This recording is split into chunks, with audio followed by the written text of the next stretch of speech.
Hi everyone. সানডেতে লাঞ্চের জন্য বানিয়েছিলাম চিকেন বিরিয়ানি। তো সেই রেসিপিটাই আজকে শেয়ার করব। তো চিকেনের লেগ পিসে আমি একটু কাট দিয়ে নিলাম যাতে মশলাটা ভেতর অবধি পৌঁছায়। এরপর চিকেনটাকে ধুয়ে আমি ম্যারিনেট করে নেব। আর কিন্তু আমি বাঙালি স্টাইলের বিরিয়ানি করছি না, আমি করছি সাউথ ইন্ডিয়ান স্টাইল বিরিয়ানি। আর এদিকে চিকেনটা ম্যারিনেট করার জন্য একে একে আমি নুন, হলুদ, লঙ্কার গুঁড়ো, জিরে গুঁড়ো, ধনে গুঁড়ো আর কাশ্মীরি লঙ্কার গুঁড়ো, একটু চিকেন মশলা আর বিরিয়ানি মশলা দিয়ে ভালো করে এটা মিক্সড করব। আর এর মধ্যে কিন্তু আমি আদা রসুন দিয়েছি, কিন্তু সেটা অল্প দিয়েছি কারণ আমি আদা রসুন আবার পরেও ইউজ করব।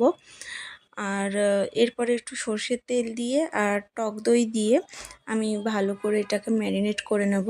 কলকাতায় আমরা যেরকম বিরিয়ানি খাই এটা কিন্তু একদমই সেরকম হয় না।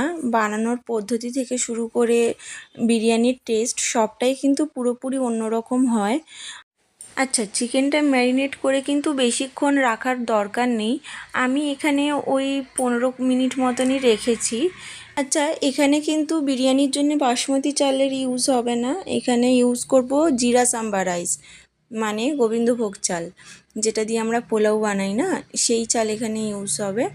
আর এখানে আমি কড়াইতে সাদা তেল আর ঘি গরম করে এর মধ্যে দারচিনি, স্টার অ্যানিসটা আমি অল্প দিয়েছি, আর এলাচ, লবঙ্গ দিয়ে যে চালটা আমি ধুয়ে রেখেছিলাম, আর জল ঝরিয়ে রেখেছিলাম, সেই চালটা আমি দিয়ে দেবো। অনেকক্ষণ ধরে ভাজার দরকার নেই, শুধু তেল, মশলা আর চালটা একটু ভালো করে মিশিয়ে একটু হালকা নাড়াচাড়া করে একটা সুন্দর স্মেল আসে, এরপরে এটাকে নামিয়ে নেব আমি। এখানে কড়াইতে আমি আবার সাদা তেল আর সর্ষের তেল গরম করে নিয়েছি, নিয়ে এর মধ্যে আমি দারচিনি, এলাচ, লবঙ্গ, স্টার অ্যানিস আর তেজপাতা আর দিয়েছি একটু সাজিরে, আমি এটাই দিলাম ফোড়নে। মশলা থেকে ভালো গন্ধ বেরোলে এরপরে আমি দেব পেঁয়াজ। আমি পেঁয়াজটা একদম মিহি করে কুচিয়ে নিয়েছি, এবারে পেঁয়াজ দিয়ে আমি একটু ভাজা ভাজা করে নেব। আচ্ছা, এখানে ফোড়নে কিন্তু স্টোন ফ্লাওয়ারও দেওয়া যায়, তবে আমি এখানে দিইনি দুটো কারণ, এক, এটা কলকাতায় খুব একটা অ্যাভেলেবেল নয়, ব্যাঙ্গালোরে তো এটা ইজি অ্যাভেলেবেল, কিন্তু কলকাতায় পাওয়াটাই একটু সমস্যার। আর দ্বিতীয়ত হচ্ছে স্টোন ফ্লাওয়ার দিলে বাকি যা মশলা আছে যেমন এলাচ, লবঙ্গ, সব কিছুর যে একটা সুন্দর স্মেল থাকে না, সেইগুলো চেপে যায়, আর শুধু স্টোন ফ্লাওয়ারের স্মেলটাই বেশি বেশি আসে, তাই আমি ওটা স্কিপ করেছি। আর এখানে আমি দিয়েছি পেঁয়াজের পর আদা রসুন বাটা, কিন্তু এর আগে আমি ম্যারিনেশনেও ইউজ করেছি, তাই এখানে আমি আবার বুঝেই দিলাম। আর এরপরে আমি দেব চিকেনটা এই পেঁয়াজ আদা রসুনের সাথে মিশিয়ে নিয়ে আমি আর আলাদা করে কিছু দেব না।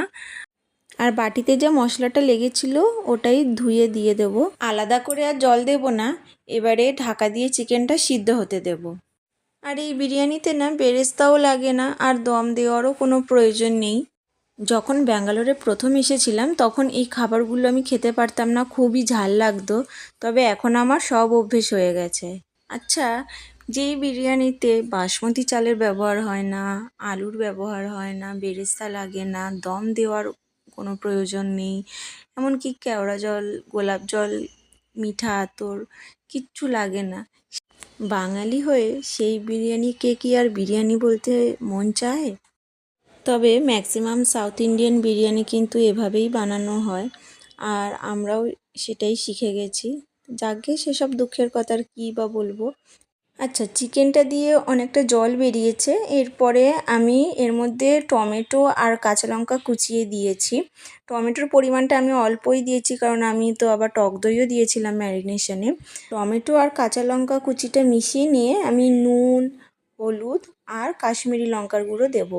যেহেতু কাঁচা লঙ্কা দিয়েছি আর এর আগে আমি এমনি লঙ্কার গুঁড়োও দিয়েছিলাম, তাই এখন আর লঙ্কার গুঁড়ো দিলাম না, শুধু রঙের জন্য কাশ্মীরি লঙ্কার গুঁড়ো দিয়ে সব কিছু ভালো করে মিশিয়ে দিয়ে আবার আমি ঢাকা দিয়ে দেব চিকেনটা সিদ্ধ হওয়ার জন্য। আজকের পুরো রান্নাটাই আমি ইন্ডাকশানেই করছি। এই ইন্ডাকশানটাও না আমি বিয়েতে গিফট পেয়েছিলাম, তবে আমি এটা প্রথমে যখন ব্যাঙ্গালোর এসেছিলাম নিয়ে আসিনি, কমাস পরে আমার বাবা মামার সাথে যখন দেখা করতে এসেছিলেন তখন তারাই নিয়ে এসেছিলেন এটা। আর তারপর থেকে আমি এটা খুব বেশি ব্যবহার করতাম না, আমি রেখে দিয়েছিলাম যে পরে ইউজ করব বা হালকা কিছু ইউজ করব। কিন্তু এখন ব্যাঙ্গালোরে না গ্যাসের সিলিন্ডারের দাম হচ্ছে 3,000 টাকা। আচ্ছা, এখানে বলি, ওই যে নুন, হলুদ আর কাশ্মীরি লঙ্কার গুঁড়ো দিয়ে যে আমি চিকেনটা ভালো করে মিশিয়ে নিয়ে ঢাকা দিয়ে দিলাম, 10 মিনিট ঢাকা দিয়ে রান্না করার পর কিন্তু আমি এখানে চিকেন মশলা অ্যাড করেছি। অন্য কোনো মশলা আর অ্যাড করতে হবে না, শুধু চিকেন মশলা অল্প করে অ্যাড করে আমি আবার ভালো করে মিশিয়ে নিয়ে আবার ঢাকা দিয়ে দিলাম। তো যেটা বলছিলাম, এমনিতে যেহেতু এখানে বেশিরভাগ সবাই চাকরি সূত্রে আসে আর কিছু মাস পরেই অনেকে চলে যায়, মানে কিছু বছর থাকে তারপরে অনেকে ট্রান্সফার হয়ে যায়। তো এখানে না সেরকমভাবে গ্যাসের বই কেউ করে না, আর যে কারণে আমাদের কি হয়, ব্ল্যাকে গ্যাস কিনতে হয়। তো আমরা এমনি সময়ে যখন পরিস্থিতি স্বাভাবিক ছিল তখনই আমরা 1200 টাকা দিয়ে গ্যাস কিনতাম। এবার সেটা যখন ডেলিভারি দেবে, মানে বাড়িতে যদি ডেলিভারি দেয়, তাহলে তার জন্য আবার কত ফ্লোর উঠতে হবে সেই বুঝে চার্জেসটাও নিত। আর এখন সেই 1200-র গ্যাস সিলিন্ডারটা এখন 3,000 টাকা হয়ে গেছে। তাই এখন আমি সব রান্নাই ইন্ডাকশানে করি। গ্যাসটা আমি ব্যাকআপ রেখেছি, কারণ অনেক সময় যদি লোডশেডিং হয়ে যায় বা একসাথে অনেক রকম আইটেম রান্না করতে হবে, আমার হাতে সময় কম, তখনই আমি গ্যাসটা ইউজ করি। আর নয়তো আমি দিনের যা রান্না থাকে আমি ইন্ডাকশানেই করি সব। আর এইদিকে হঠাৎ করেই মেঘ করে এলো, ঘর অন্ধকার হয়ে গেল। এই হলো ব্যাঙ্গালোরের ওয়েদার, যখন তখনই বৃষ্টি চলে আসে। আচ্ছা, চিকেনটা পুরোপুরি হয়ে যাওয়ার পর আমি এবার এখানে চালটা দিয়ে দিলাম, যেটা আমি আগে ভেজে রেখেছিলাম।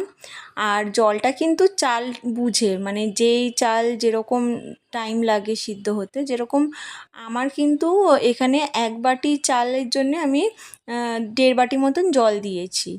দিয়ে এবার সব কিছু ভালো করে মিশিয়ে নিই, চাল আর মাংসটা ভালো করে মিশিয়ে নিয়ে আমি ঢাকা দিয়ে এটা ফুটতে দেবো। আর 10 মিনিট পর পর আমি ঢাকনা খুলে সব কিছু আবার ভালো করে মিশিয়ে দিচ্ছিলাম, কারণ মশলাগুলো না সাইডে চলে যাচ্ছিলো, ওপরে চলে আসছিলো। তো আমি সব কিছু আবার ভালো করে মিশিয়ে দিয়ে আবার ফুটতে দিয়েছি। আর এই প্রসেসটা আমি 2বার করেছি। আচ্ছা, এটা কি চিকেন বিরিয়ানি নাকি 1 পট মিল? আপনার কোনটা মনে হয় কমেন্ট করে কিন্তু অবশ্যই জানাবেন। আর এই যে আমার রান্নাও এখানে রেডি। এবারে আমি 10 মিনিট রেস্টে রেখে এটাকে আমি নামিয়ে নেব। ব্যাস, এবার বিরিয়ানিটা সার্ভ করার পালা। রাইসটা দেখুন কতটা ঝরঝরে হয়েছে। আর এবারে আমি এটা সার্ভ করব রায়তার সাথে। বৃষ্টির দিনে তো গরম গরম খিচুড়ির কোনো তুলনাই হয় না, তবে মাঝে মধ্যে এরকম গরম বিরিয়ানি হলেও কিন্তু মন্দ হয় না, কি বলেন? ভিডিওটি ভালো লাগলে একটা লাইক করে দেবেন, আর কমেন্ট করে অবশ্যই জানাবেন আপনার মতে এটা চিকেন বিরিয়ানি নাকি 1 পট মিল। আর এই চ্যানেলে নতুন হলে অবশ্যই সাবস্ক্রাইব করে পাশে থাকবেন। দেখা হবে আরেকটি নতুন ভিডিওতে। এখন তবে আসি, বাই।